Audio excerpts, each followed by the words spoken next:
All right, everybody. I am so excited to be here today on this Sunday with Susan, Tamara, and Alexandra to talk about this super important issue. Thanks for joining me today.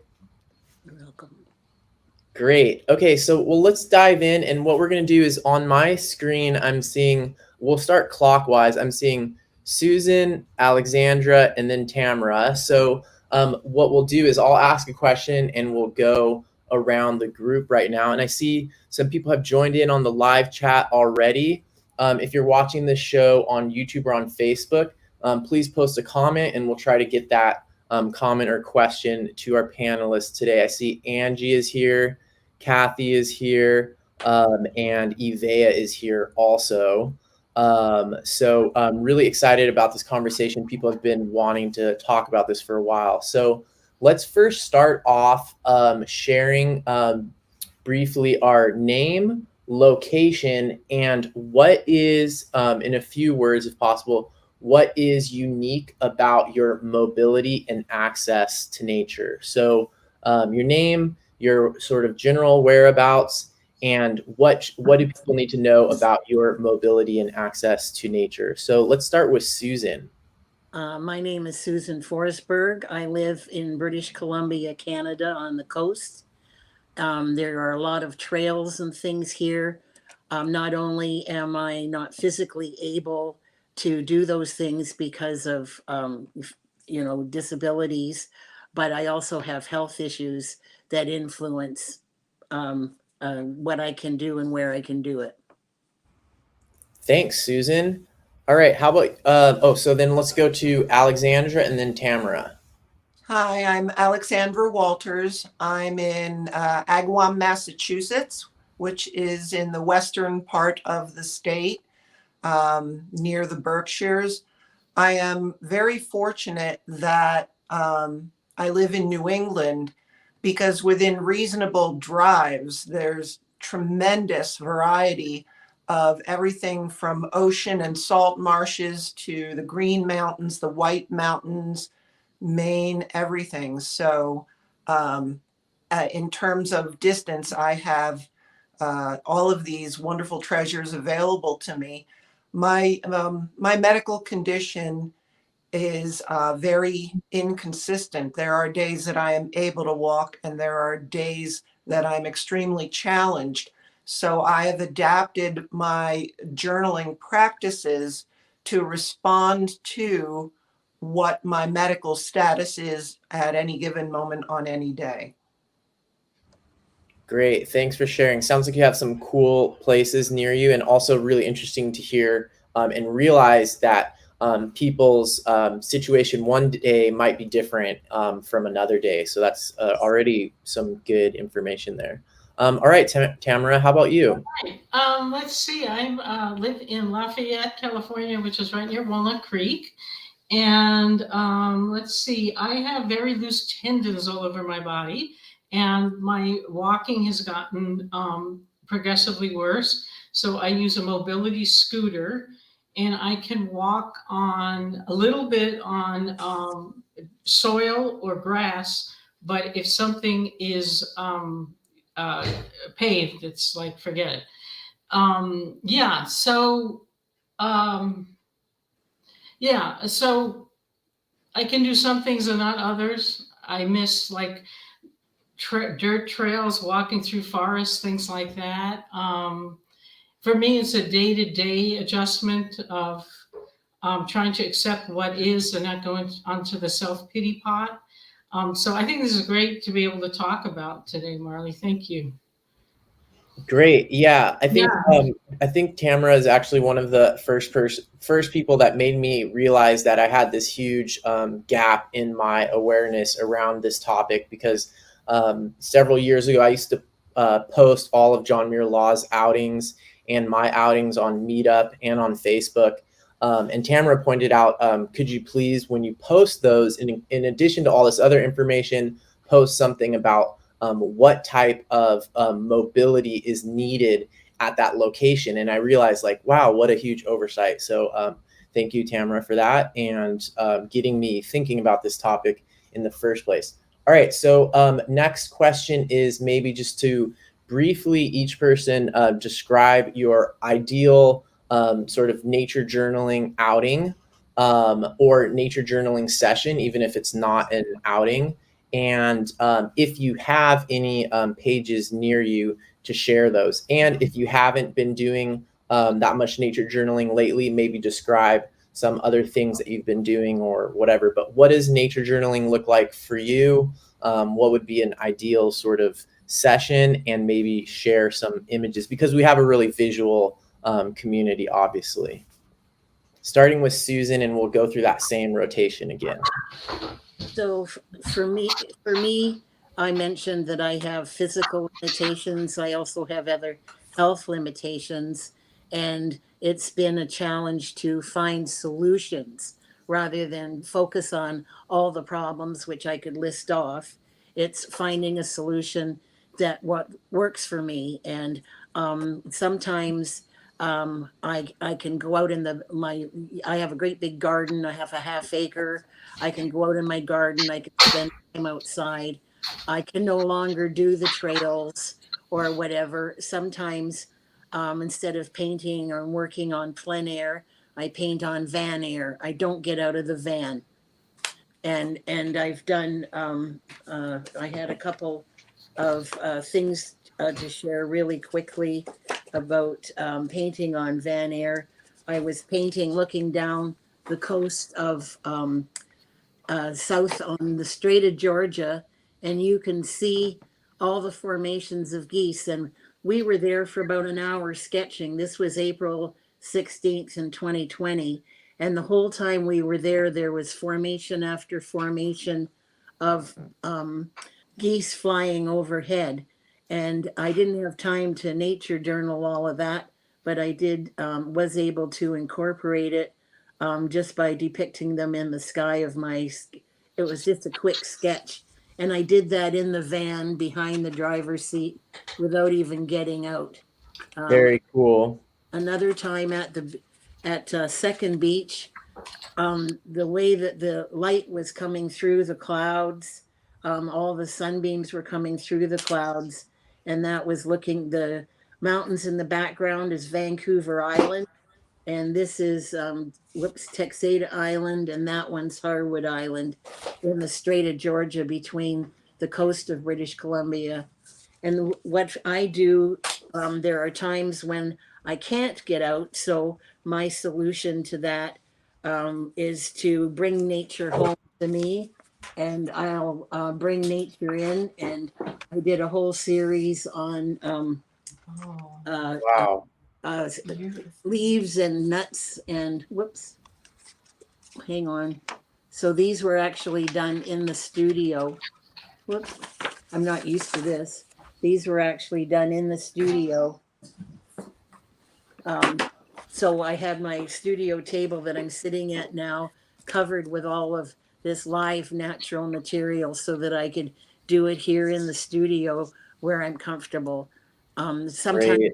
it's good to like take a chair and a little portable table that I can get out of the van and actually sit outside in. And I always have the windows down, but it's not the same as getting out. And Yeah. I'm 75 years old, and it was, I've had my younger years when I was very physically able to do absolutely everything. So as you get older, different things show up.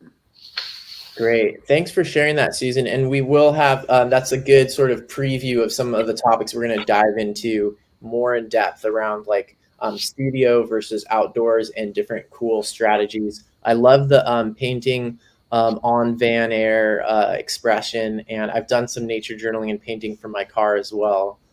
So I love that. All right, Alexandra, how about you? What is your sort of ideal nature journaling session look like? And maybe if you have some pages or visuals that you can share with us. I do. I would say my ideal outing would be one in which whatever is the walk or the access to what I'd like to be journaling is not too lengthy, because the shorter the walk, the more I'm able to do. I can show you later the various setups I have based on that.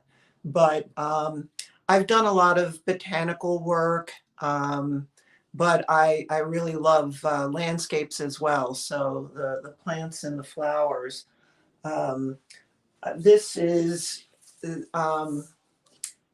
I think this was watercolor. Oh, I'll figure this camera out. This is watercolor that I did on location. I'm newer to starting to use words with the journaling, and I'm already learning that I would really like to have remembered where I created that. So I look forward to including more in the words. I do remember that I was down in Virginia when I did this with, I believe it was just water soluble pencils. I was sitting right in the campground at our campsite, and that was a tree in our campground that I had there. This is a very loose watercolor that I did. I do love visiting botanical gardens, and that was a peony. But like Susan, there's times when I have to bring nature back to me. So I might choose to just bring something in either from outside or from somewhere when it's on a day that I'm not able to do any walking. I will do that. I work in most media. I work in graphite, pen and ink, watercolor, and I especially love colored pencil, although that's a lengthier process. So I tend towards water soluble pencil when journaling for the sake of a speedier capture. And depending upon how my journaling outing is going, I might make a combination of, I'll start on location where I'm seeing all the colors right in front of me and I get my colors accurate and I get the bones of the piece down, but I'll take some support photos and then I'll bring it back home and allow myself to finish it in the studio. Got it. Thanks for sharing that. Tamara, how about you? I know we've been on some nature journaling outings together. Yeah. What does your ideal outing look like? I would say the perfect one was, and I was texting you about that one, in Richmond, where there was water, there were paved paths, there was grass.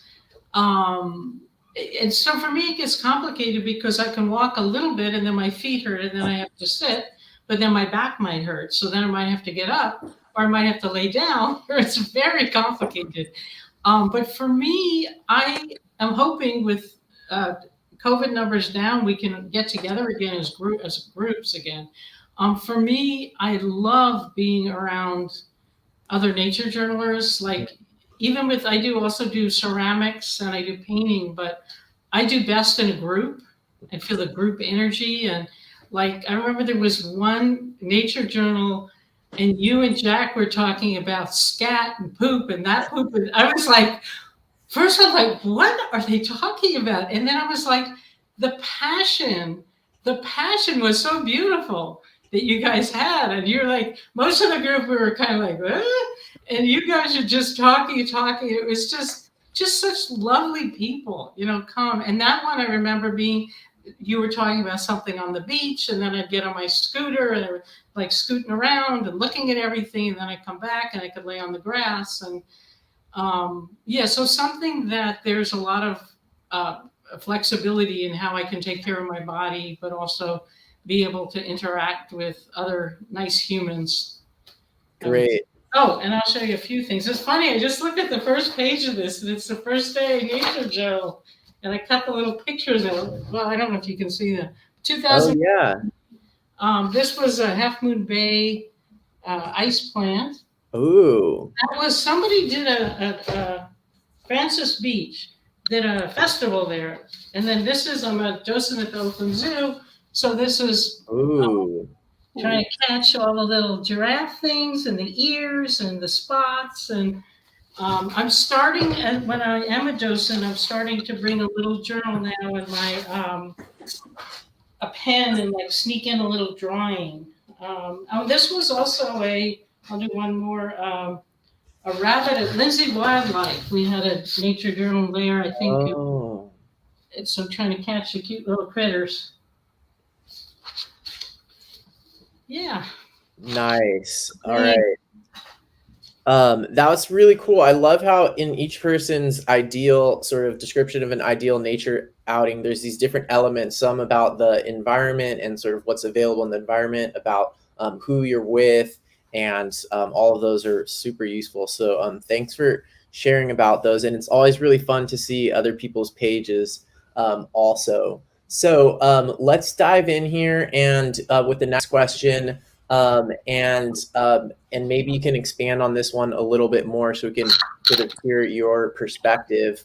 But my first question is, do you think nature journaling is a good hobby for people who have, maybe aren't the best hikers or aren't able to go on long hikes? Do you think nature journaling is a good hobby for people with mobility limitations? And from your experience, and why do you think that can be a good hobby for those people? Let's keep going in our same orientation. So starting with Susan.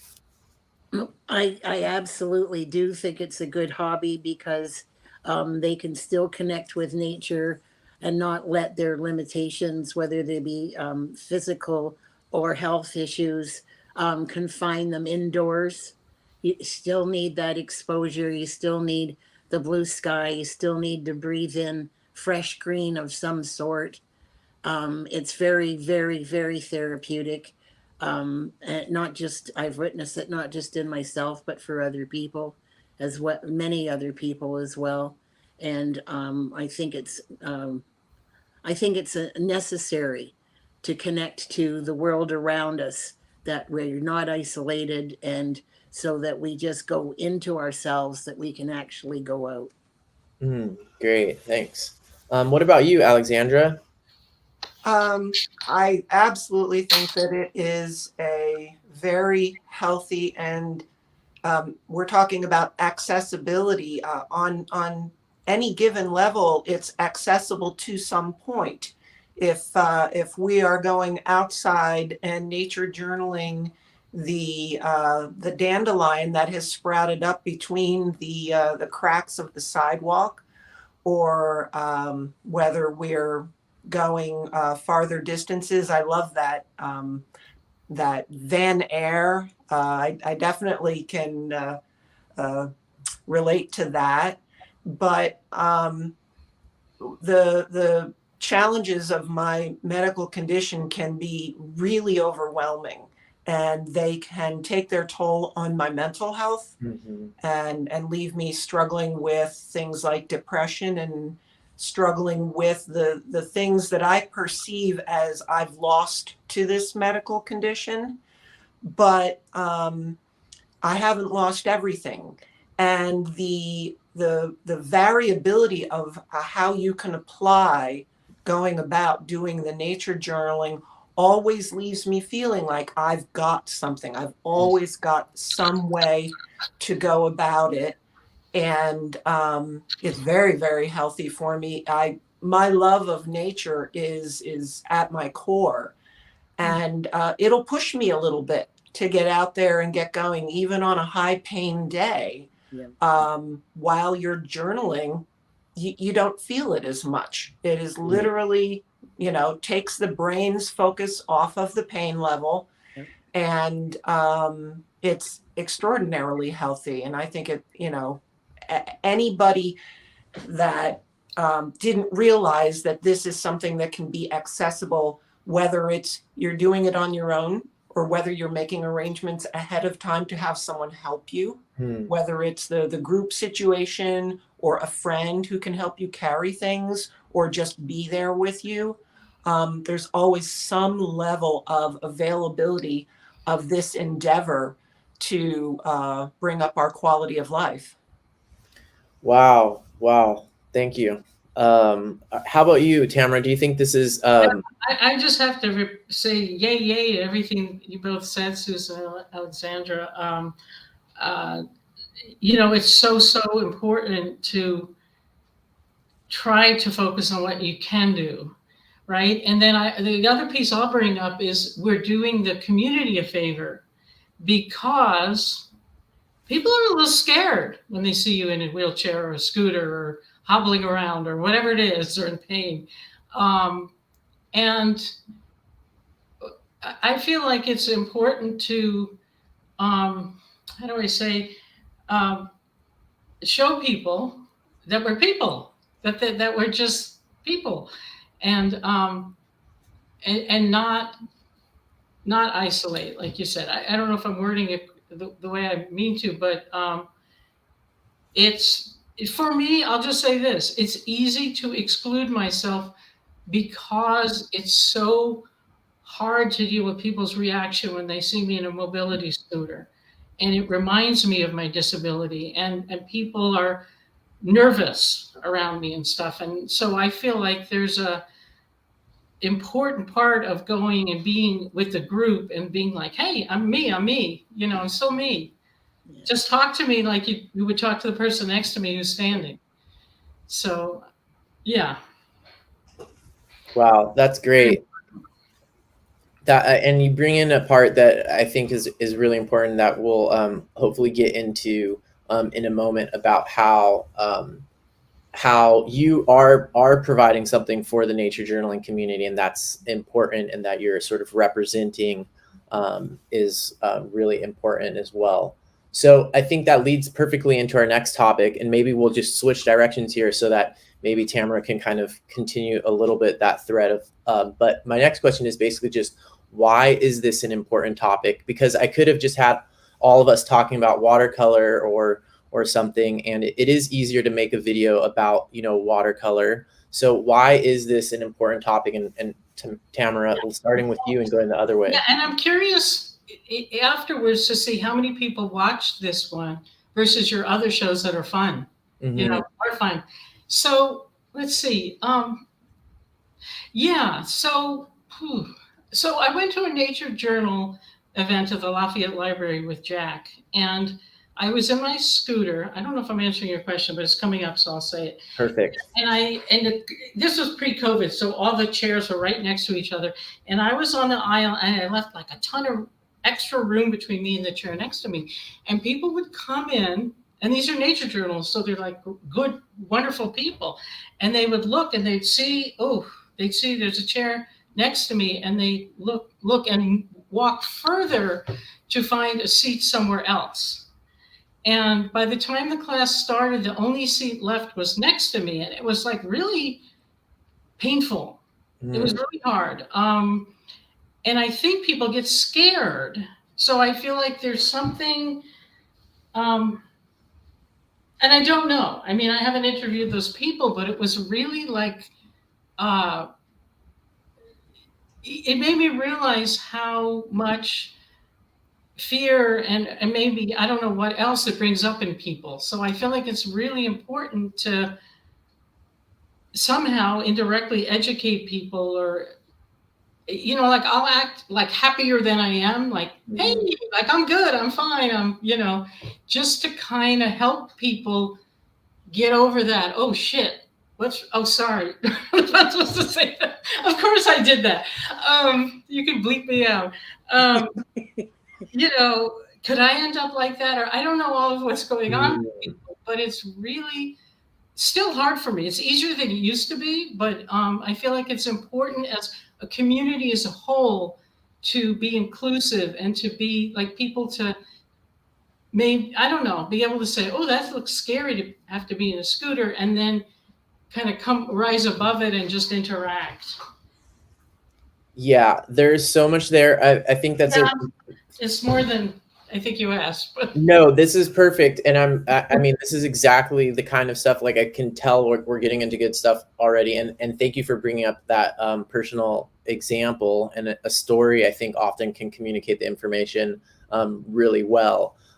So we will get into some of those specific things. And I love how you're bringing up something about learning about ourselves and learning about things that are going on inside our mind that we might not be sure of. So, one of the things I love about nature journaling is it can be a tool for developing our self-awareness. And one of the things that turned me on to Jack's teaching really early on is that he mentioned self-awareness. Like, he doesn't have to talk about like self-awareness or these sort of like interpersonal skills and stuff in nature journaling. It could just be about like, let's learn about nature, but learning about ourselves and noticing like these feelings and trying to understand them is super important. So thanks for bringing that up. Alexandra, how about you? Why do you think this topic is important to talk about?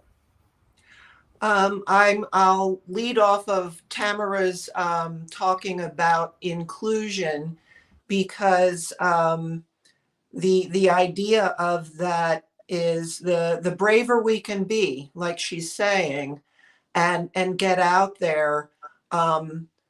It should already be normal for our society to have a whole range of every demographic and people and abilities, and as a community to be able to interact with one another with respect, and when we're unsure of something, to just be able to, with kindness, ask, is there something I can help you with?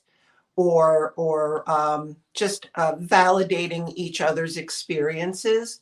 And on the flip side, I think it's important for people who, whether they have lived with disabilities their whole lives, or through the course of their life, some level of disability has crept in.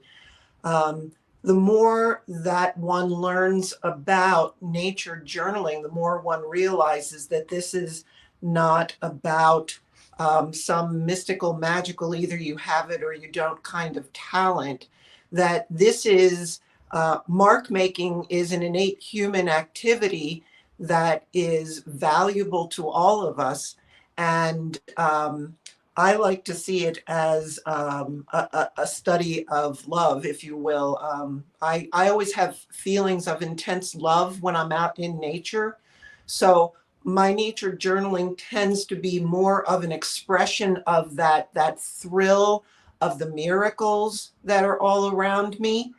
And I'm wanting to learn more about writing about it, but it isn't just pretty pictures, and it isn't just science. That there's a middle ground there of this wonderful activity that is available to anyone with any level of ability, and how important it is for people to get past that self-identifying as artist or not, and just identify as human, and that this is a wonderful way to relate to nature, relate to ourselves, and relate to other humans. Nice. Thank you. How about you, Susan? Why do you think this is an important topic for us to be talking about? I find that both Tamara and Alexandra, it's been well said, well spoken. For me, I find it as an encouragement to other people in the same situation that we're talking about this, that they can relate, the relatability of it, that they can relate to our circumstances, and possibly get out there and do it themselves. The other thing that I'd like to say is, because I've been teaching for the past 45 years, that nature journaling is a learned skill, like learning to read and ride a bicycle and do anything. It's a learned skill. It's something that everybody can do. And on whatever level that they can do it, whether they say, I can't draw a stick person. And my answer to that is, then don't put any in your picture. Oh, that's great. I'm writing that down. Well, I did mention that I taught art expressions at a drug, alcohol, and trauma rehabilitation center for 15 years, up until just 2 years ago. So well into my old age. And at that time, I had a brain tumor surgery. I had 2 knee replacements. I had lower back deterioration, and those guys were very supportive of me when, I couldn't jump up and go help them. They could jump up and come to me. And my husband actually joined me in 5 years of that teaching to make it available to them, whatever it was they wanted, they got interested in learning to do.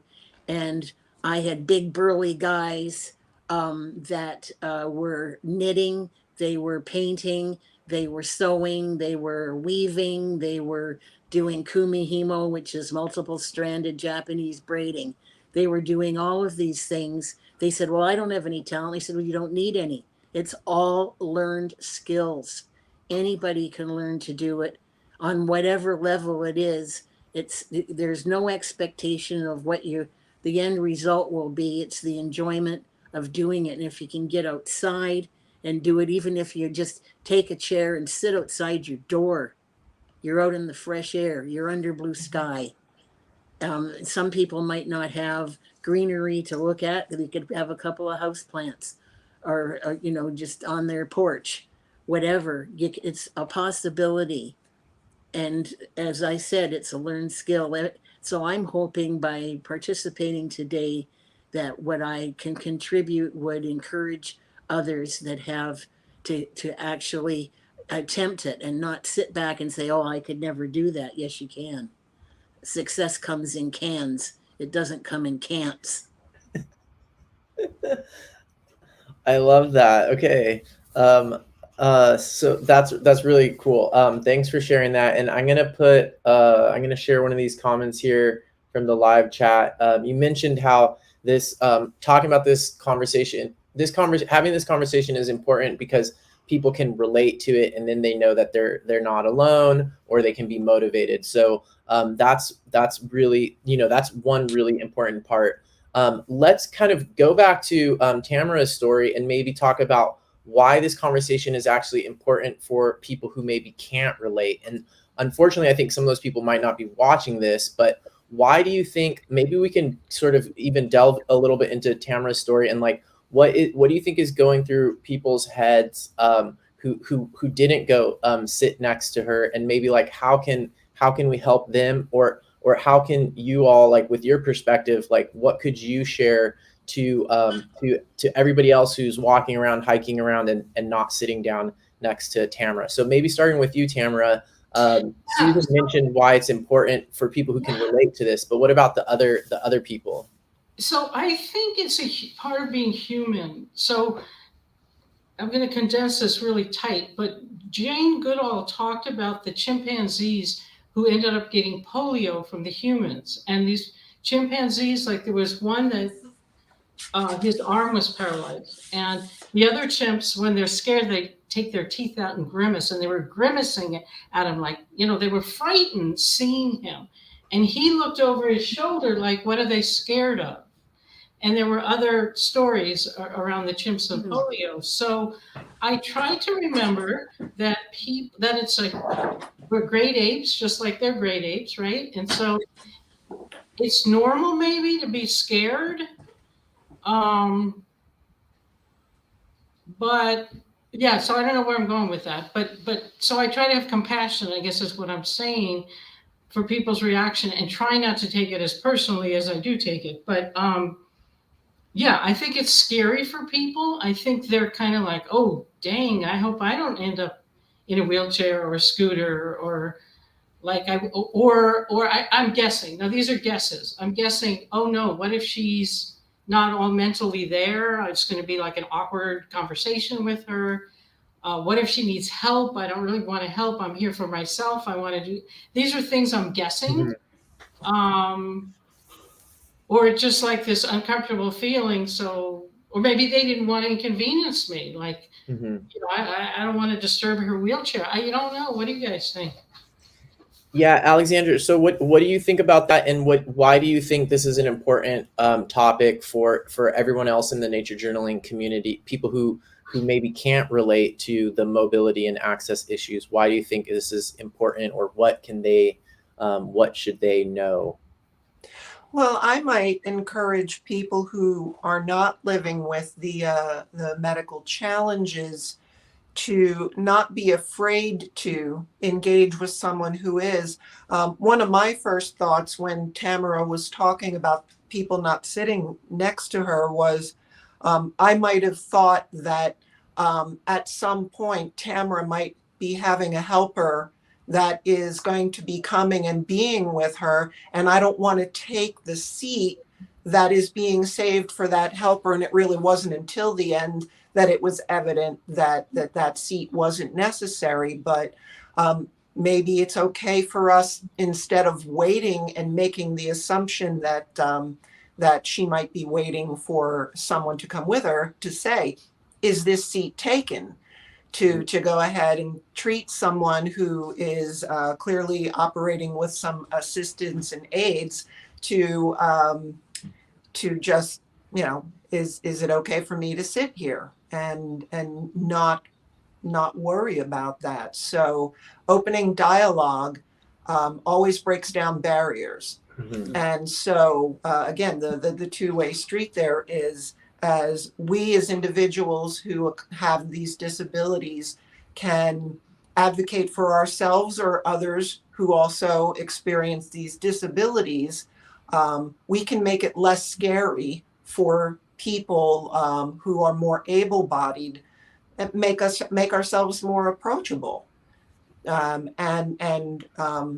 Conversely, people who haven't encountered someone with significant disabilities, to not be afraid to just say they're really just another person. I mean, everybody's got something. I'm wearing glasses and she's wearing a hearing aid and she's using a cart, and everybody's got something that they are accommodating. And we can just see each other as people more than what our condition is. Got it. Yeah. What do you think about this, Susan? Well, I too think that everybody has issues, and I can see a very able-bodied person being uncomfortable, not necessarily about the other person's condition, but about the fact that they're very able-bodied and that person isn't. They also might not have sat in the chair beside you, Tamara, because they didn't know that you might get up and you would like to sit there, you know, if that was a possibility. Communication always really helps, as Alexander was saying, to, you know, open that door, open that avenue. And I find that, you know, it's uh, rather than being concerned all about that issue, is to find comfortability within ourselves, because if we're comfortable, other people are comfortable around us. If we're uncomfortable, you know, like, I don't know if Tamara, you know, it made you uneasy and you were moving in an uneasy manner. When people didn't take the seat and moved away, that may or may not help them. They could have their own issues that we don't know about because they're just walking around like they're okay. You know, everybody has their issues. They could even just be mental and not physical and not show up. Okay, great. This is super interesting. So related to this, what do you think are some maybe common misconceptions that people have that don't have some of these ability limitations due to medical issues? What do you think are some like common misconceptions that people might have? Maybe some that could have even led to the sort of confusion or nobody sitting next to Tamara. Maybe starting with you, Tamara, and then continuing this backwards loop. I'm just going to go with people become more aware that anything could happen to anyone, and that is uncomfortable. So ask the question again. No, that's a good. I like that. That's a really important idea that you shared. The question is, what are some common misconceptions that people might have about you and your condition? Yeah. Actually, when I was studying to be a docent at the zoo, I didn't have my scooter yet, and they were carting me around on a cart when we go out into the zoo. And one of my fellow students said, "Oh, you're such a princess." And I'm like, what? Like, so I don't know what goes on with people, but it's almost like jealousy almost comes up. Like, you're getting special treatment and I'm not. So that comes up. I think annoyance comes up. Like, it's so interesting when I go to Whole Foods.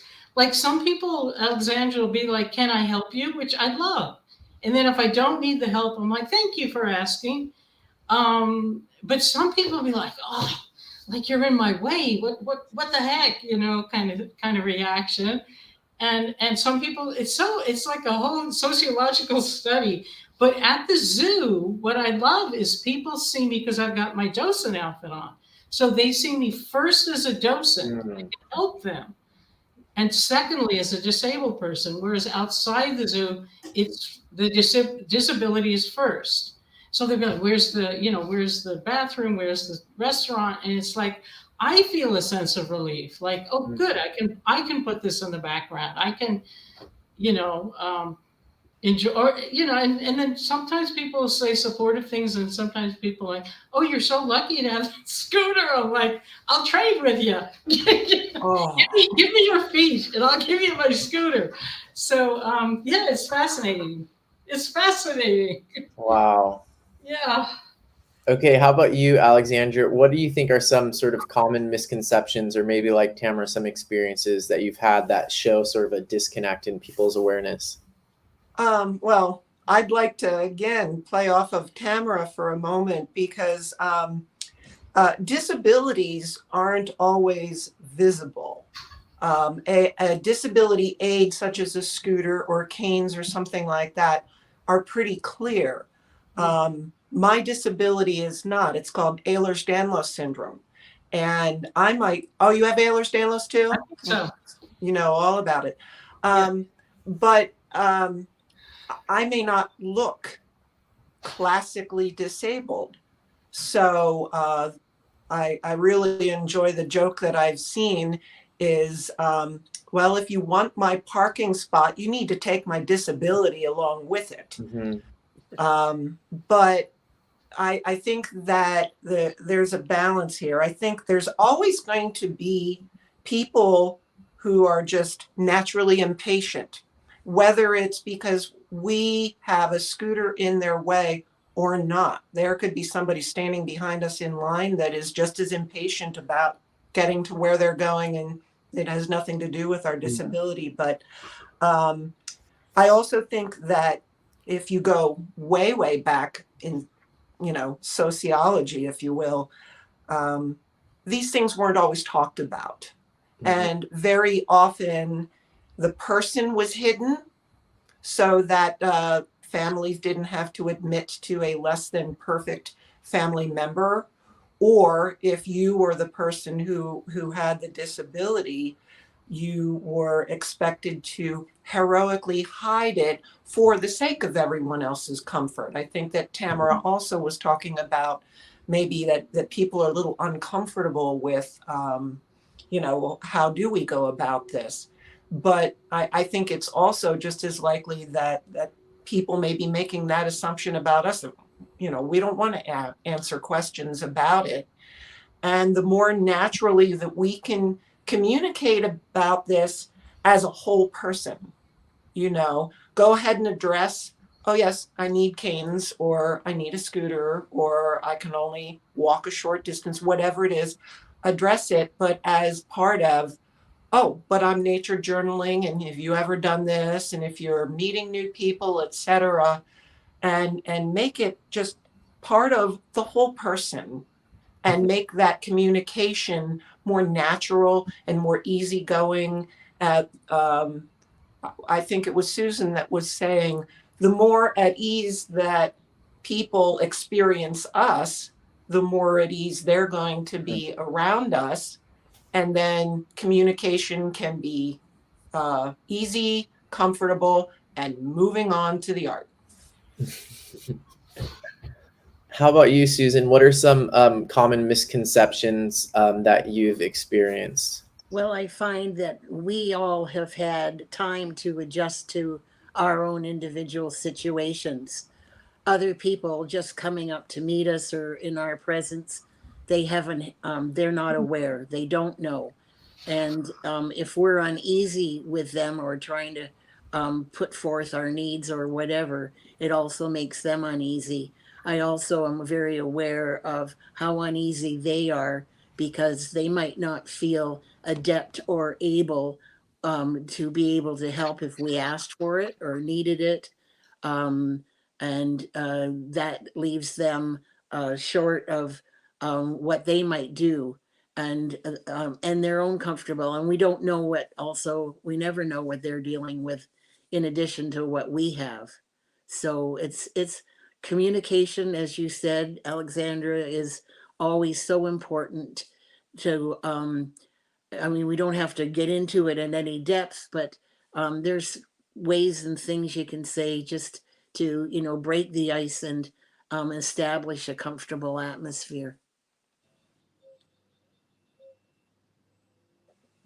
Wow, this is I'm learning so much already, and I'm also there's something that keeps coming up that I have this sort of like I'm noticing myself this sort of like my fairness detector is like going off because it seems to me like unfair that you should have to like adapt like who you are or your personality or your communication style to like make other people like feel like okay around you. So and I know this I hadn't thought about it very much before, but I know this comes up with some other like identity things and access things and stuff like that. So like for example with around race.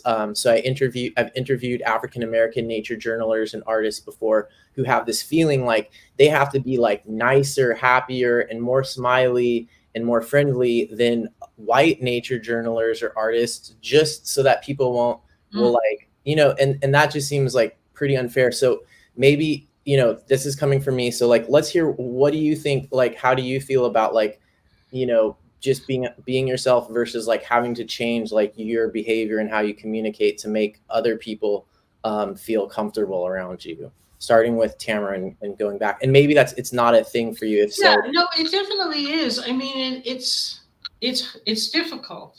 I mean, it's difficult. But it's also just sort of learning how to cope in the world where people will judge or will be frightened. And like Alexandra said, learning how to quickly turn the conversation to a normal, what would we be talking about if I wasn't looking disabled conversation, which I think is good for me too. Do I wish it wasn't that way? Oh, yes. Do I still struggle with the disability? Oh, yes. Um, but this is really, really nice to talk to you guys. I think that the isolation and the feeling different and the feeling uh, somehow not even excluded, almost you can exclude yourself. I'm so different. I'm so different. Is, and as my mother would have said, and I hope she watches this show, life isn't fair. So, yeah, it's challenging. And I think it's important.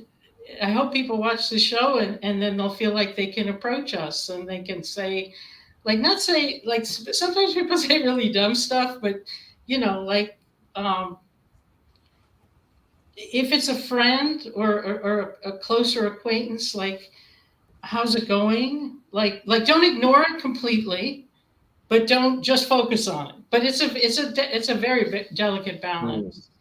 And sometimes you do have to say very direct things to people to kind of wake them up a little, and then sometimes like in the grocery store, some stranger, like, can I help you get that? Like, it's like this sweet offering that you can say yes or no to, and it doesn't diminish you in any way. So it's a challenge for sure. How about you, Alexandra? How do you feel about having to change who you are, maybe to make other people feel comfortable, or is there some recommendation you have that other people can do so that you don't have to do that, maybe? I wouldn't say that I've had quite that same experience. I think I'm a be me, and I always have been.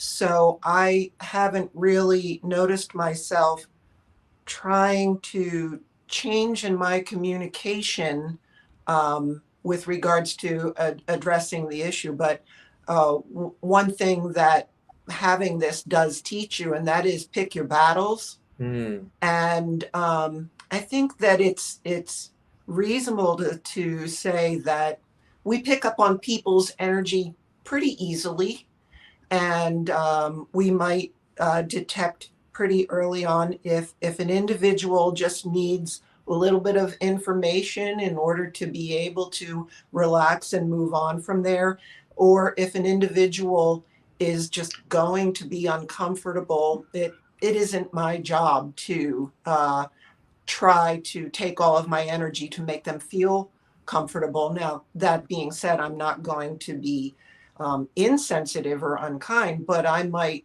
just deliberately move the conversation on to what really matters.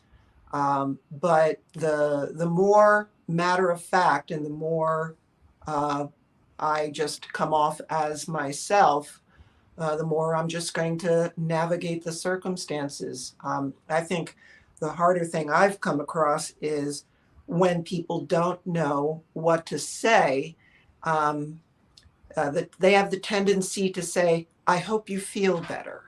And the hard part about that is when you have a condition you're born with that will never get better. And it can be hard to just graciously inside your head say, okay, they're just wishing me well. They don't get it that this is forever. And I'm not going to take up any more time to try to help them understand that. But it is hard to do because on days when you're in pain every moment of every day, and to have to stuff that down, that's probably the harder part for me, is not changing how I relate and communicate with people. It's putting on the mask. It's masking the pain, masking the outward evidence of the pain. Maybe that's how I deal with it, so that people feel less uncomfortable to begin with, because they're not noticing so much that I'm having a rough or a bad day. So maybe I run the gauntlet that way. I'm running away from having to address it by just making it less evident, so that I don't have to hear again, I hope you feel better, because I don't want to have to answer, it won't ever be better. But Yeah, at yeah. least I'm just going to jump in because that is so important what you're talking about. People want you to make them feel better. Yes. So I'll have like a fellow docent say to me, "Well, are you going to get out of that soon, or when would you think you'll get out of that?" And it's like, like I don't really want to be reminded. I'm having fun here at the zoo. So, yeah, it's almost like I'm uncomfortable because I don't want to think, make me feel better. Tell me your pain's gonna go away, or you're gonna get up and walk. That's a hard one. And yeah, I think it's important to hide it, which is sad, but I think that's a good technique sometimes. What do you think about this, Susan? Well, as an old lady, I know life isn't fair. It's really messy. And I've had several friends with debilitating diseases happen. Some of them aren't here anymore. A lot of them aren't here anymore. And I know that when I was going through my brain tumor days and my knee days and everything else, the pain was excruciating.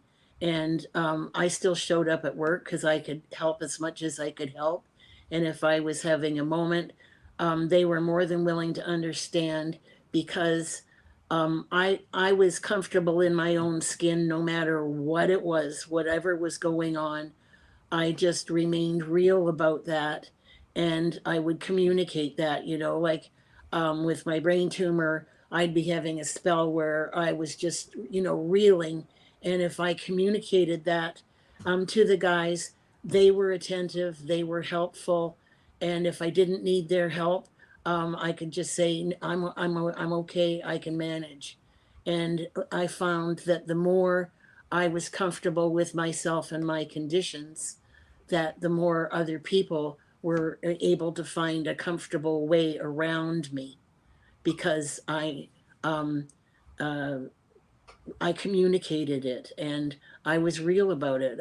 I was genuine. I didn't try and hide it. Oh, I couldn't hide it. You can't hide it. So that really helps. Great. Okay, awesome. Thanks for sharing all of that. Let's get into now some strategies. Um, oh shoot, actually I have two more questions. There's so much. This is such a rich topic that it's been really hard to kind of figure out what we can cover. But I do want to address this because I think that this can be overlooked. But what do you think? People tend to focus on the limitations that someone might have in a situation like this, but what are some potential benefits, like as far as nature journaling goes? Do you think there's anything that you have learned or anything that you are able to see or aspects of nature journaling that maybe you've been able to develop because of your medical condition and mobility and access that maybe other people would not notice? I think a lot of times, people assume that, it's all limitations, but are there things that you feel like you have actually been more able to do or notice? And maybe we can start with Tamara and go back through the loop that way. I don't know if there's more that I can do, but what I'm noticing lately is that is good. It's good enough if like my back went out a week or two ago, to watch 15 minutes of your video, Marley, or watch you draw, or watch you review a book. And I'm like, okay, this is accessing the same part perhaps of my brain and heart that gets accessed when I'm actually drawing. Would I rather be drawing? Yeah, but it's not like I'm excluded. It's like I'm still in the nature journal zone by watching you. And that's why I was telling you I'm not doing a lot of nature journaling. And you're like, that's okay. But I'm like feeling your enthusiasm, and I'm looking at your journals you're sharing, and it's been very lovely and healing for me. So I would say it's like finding ways to make art and nature journaling the part of my life no matter what. Yeah. Got it. That's a good one. How about you, Alexandra? Do you feel like there's things maybe that you've been able to see or develop that other people have not? I don't know if I don't want to speak to other people's journeys as compared to mine. I have the tendency not to compare. I have the tendency to learn by looking at what other people do, but not to compare. But I will say that in terms of quality of life, what nature journaling does for me is help me be present in the moment, it's not just a means of escaping pain, it's a means of celebrating life. I've had 8 joint surgeries so far, and after my last one, I almost didn't make it out of the wheelchair again. And I have been very fortunate that I am back to being more mobile. But when you have life experiences like that impact you, or at least for me, speaking only for me, it makes me value all of that. So I hope I'm remembering this quote correctly from Einstein. There's two ways in which to live your life, as though everything were a miracle or as though nothing were. And I'm an everything is a miracle person. You don't want to go for a walk out with me because I'm going to go squirrel and I'm going to go look at the root system on that tree and look at the lichen on this rock. And you're not going to get any exercise going out walking with me because of the thrill of that. And the act of journaling deepens that. It deepens your encounter and it deepens my encounter with these things. And I have such an energy of thrill that I need a way to release that. And releasing it through the journaling and the art making is a way of expressing that. But it's also a way of celebrating. On that day, I was able to be out there. And I don't know on what given day what I will be able to do. So the journaling allows me to both take in more and express more whenever I'm able to do it. Wow. So it's a lot of gratitude, Oh, awareness of gratitude there. absolutely. Great. Okay. Right before we go into Susan, I realize I've done a really poor job of time management, and I know that we've been sitting here for a long time. So before, obviously, like Susan's going to answer this one, but how would you all feel about going on for like a few more minutes to talk about some strategies and techniques? I know we've been sitting for a long time. Is that something that people will be able to do for a little bit longer? Yeah. I'm going to walk for a couple minutes and come back. Yes. Okay. So that sounds great, Tamara. Susan's going to answer the last question, and then we'll get into strategies around then when she gets back. Susan, so how do you feel about this last one? Do you think that your condition or your limitations perhaps have given you some insight or sort of perspective that is different or special? Well, I really liked Alexandra's answer to that, and I concur with everything that you had to say, Alexandra. I find for myself, day by day, you work out your own solutions to what you're able to actually be able to do. And on the days when, no, I can't get out, I can't do anything, I watch Marley and I live vicariously through him. And I'm sure that other people do as well. We're not the only ones. Sometimes, other people that are able, they just might have other life busyness keep them from getting out there. Who knows what it is? And I'm really thankful for your program and for your adventurous soul to be out there exploring everything. Yes, kudos to you, Marley, for all of that, because it does give us an opportunity to live vicariously through your adventures. And that keeps the inspiration and it keeps the flow going when we can't do it ourselves. Great. All right, so let's go into some strategies, and maybe you can each talk about some things that you've done with your the ways that you've modified or adapted nature journaling to fit to you. And I think I might have to somehow put this information in a more accessible place where people can just access that information and those strategies, or maybe we can find a way on the Facebook page or something to share some of these separate from the entire conversation.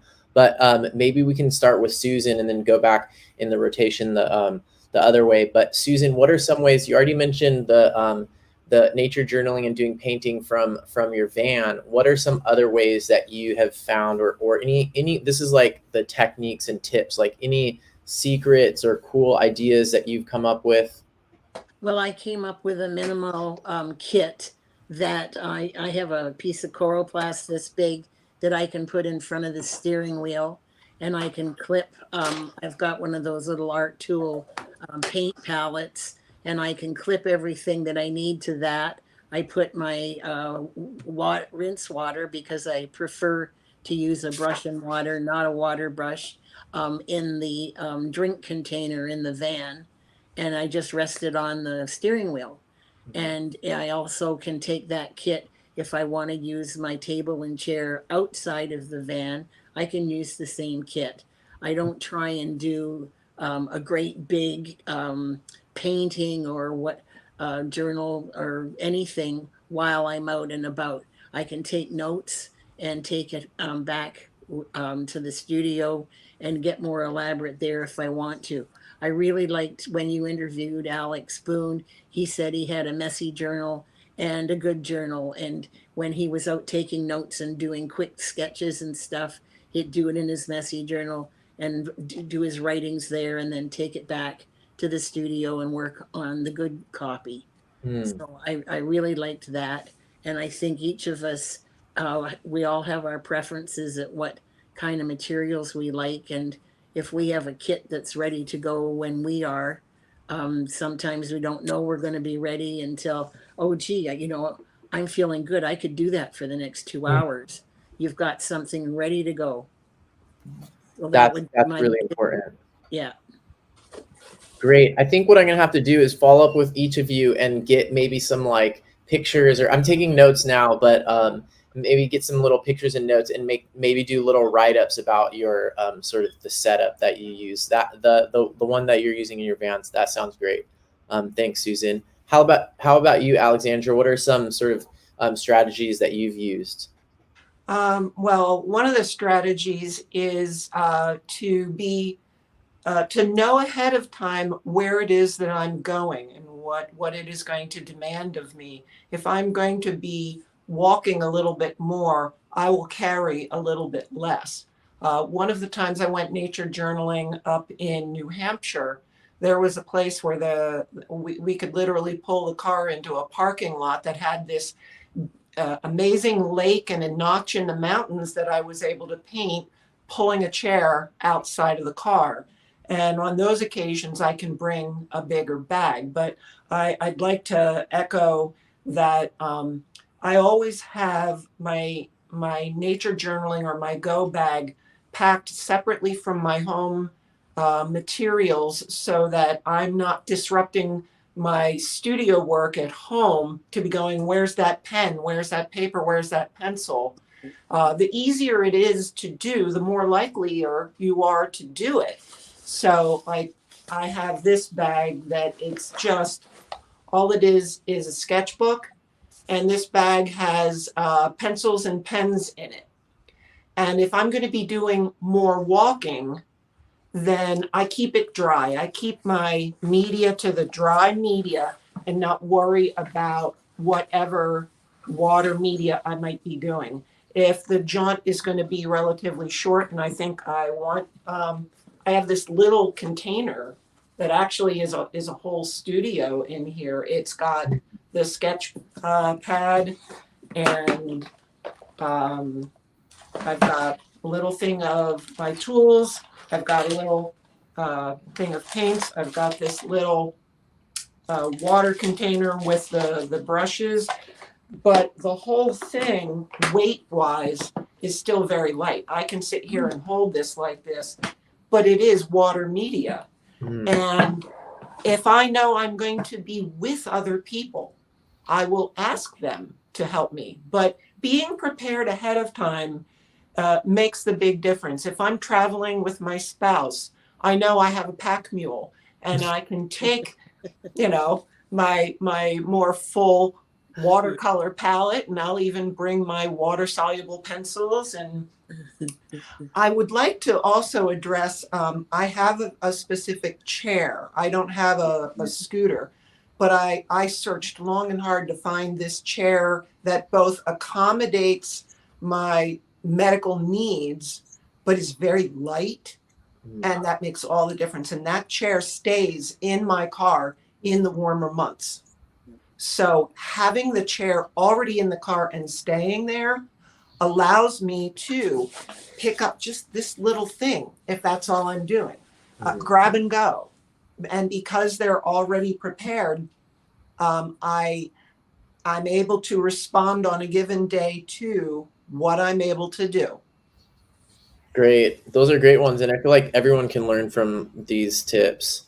How about you, Tamara? Do you have any strategies? I need links from you, Alexandra. I'm like, oh, art supplies. Yeah, I would say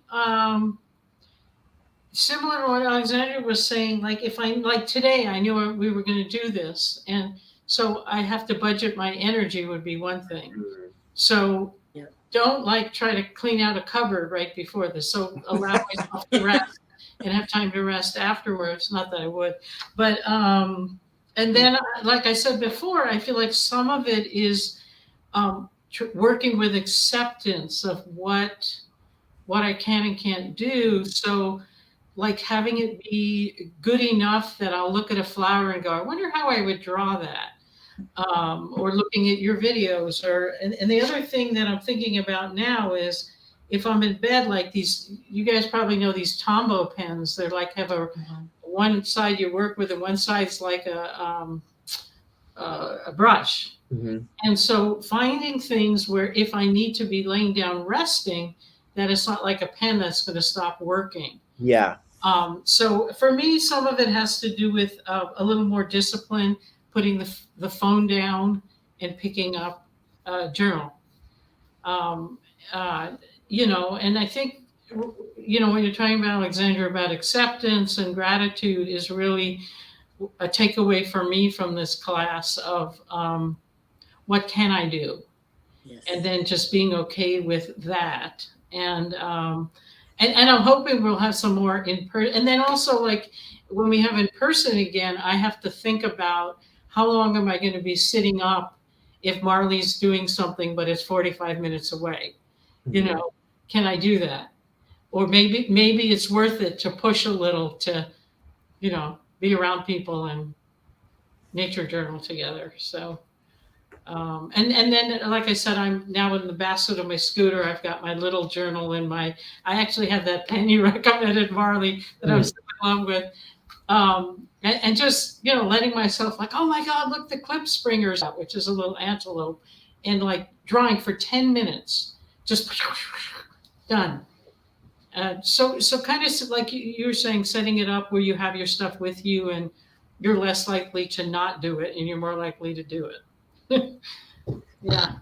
I wonder if there's maybe there's someone in the audience who's watching this that has some more like tech skills or something, but maybe there's a way to create like a resource with, because several people in the comments have been asking about like, oh, what chair and what, you know, links for these things. I wonder if there's a way to create almost like some type of document or resource where people can find like you know, different materials. And Tamara, you mentioned what's good in bed. I know I've tried with my recent knee injury, I've tried figuring out like what kinds of things can I actually do while lying in bed, and like what art supplies actually work. Because some are really messy too. You have to be, you know, you don't want to be spilling ink all over your bed and stuff. So I wonder if there's a way, maybe someone later can post something in the comments about like some strategies for that. Well, let's move on to our last question, because this is, I feel like we could go forever.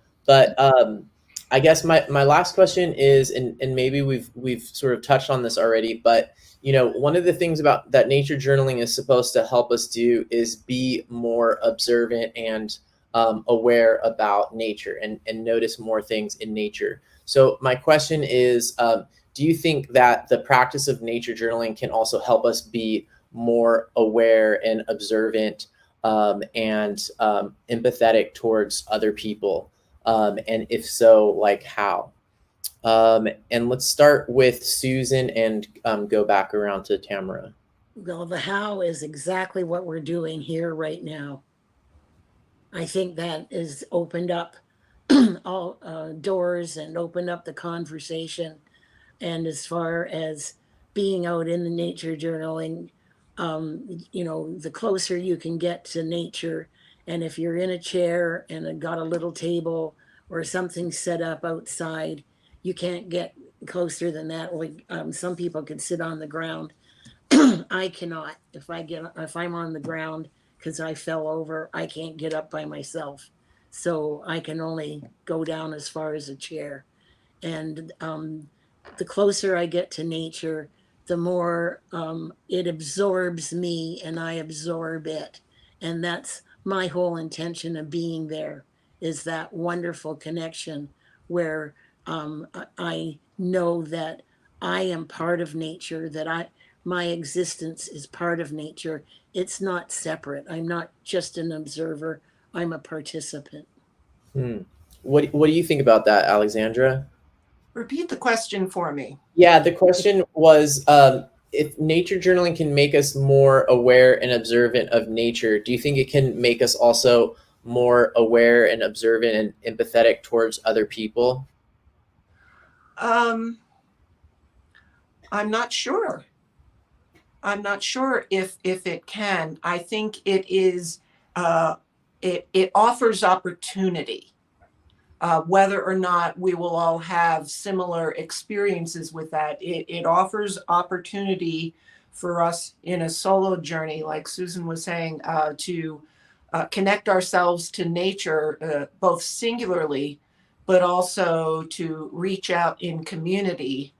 And if that is one of the things that helps us to reach out when it's sometimes easier to just stay home, and when you're struggling with other things, if that is a means to staying connected with community, then all of those other avenues are opened up. All of that communication is opened up. All of those community bonds are opened up. The ability to share our gifts with one another, whether it's understanding about the materials, there's people asking about materials, or whether it's we don't know that someone that we meet is really dealing with a lot of loneliness, and they appreciate our willingness to connect with them through the means of the nature journaling. It gives us that little bit of a common ground that can be a conversation starter that then allows us to connect human to human on a deeper level that we might not have if we were. I love going to the park and watching the ducks and things like that. And most people would be walking right by me. But if I'm sitting there with a journal open and I'm sketching, people stop and people will start to ask questions, and dialogues begin, whether it's through an observer who is watching me doing my own journaling, or whether it's people who are meeting through this kind of activity that get to know each other better. I would say that it offers opportunities to facilitate those connections with nature and with other humans. Great. How about you, Tamara? Do you think like nature journaling can make us better at understanding and connecting to nature? Do you think it can make us better at understanding and connecting to other people? I'm not sure either. That's an interesting question. What came out for me was kind of similar to what you guys were saying. It does help you share that love of nature, maybe. Or like I'll say to my husband, look at that flower opening and look at what's that part and what's this? And he'd be like, oh, I don't notice those things. So kind of like you were saying with the ducks, like it's, and this is part of being a docent at the zoo too. I'll be like, oh, the chimpanzee said this and did this, and this is how they are, and they're like humans. And you'll get people that are just like, I don't care. And you have to kind of catch the clue. And then there's people who are like, oh, cool, somebody's talking to me.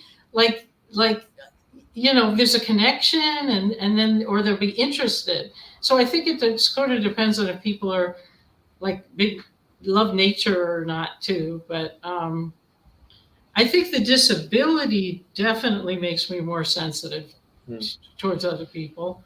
And I reach out more because I'm like, you don't want people to treat you differently. So I'll make an effort to reach out more to everybody. And it feels like those are two different skill sets somehow. But it's a good question. Great. Okay. Well, I mean, I have like 20 more questions, but we're gonna have to wrap this up here. There's a great conversation in the live chat. If you look back on the YouTube video, you can see the live chat. And all of these great ladies are on the Nature Journal Club Facebook page. So if you have more questions, we have had several threads where we've talked about these topics in the past, and hopefully it looks like Eve and some other people have mentioned some ideas for creating a way to share some resources and to keep this conversation going and create more awareness in our community around this, because I think that everybody has something to learn, and even for people who feel like they can't relate, there's a lot that you can learn as well, and also there's the very real possibility that at some point in your life, some medical condition will creep into your life, and you will have to figure out some of this stuff for yourself or from our community. So thank you all so much for participating today and making the time for this. Thanks. Thank you for hosting. Yeah, that was great. Thank you. All right, everybody who has joined for the live or who's watching this as the recording, thanks for joining, and see you next time. Bye.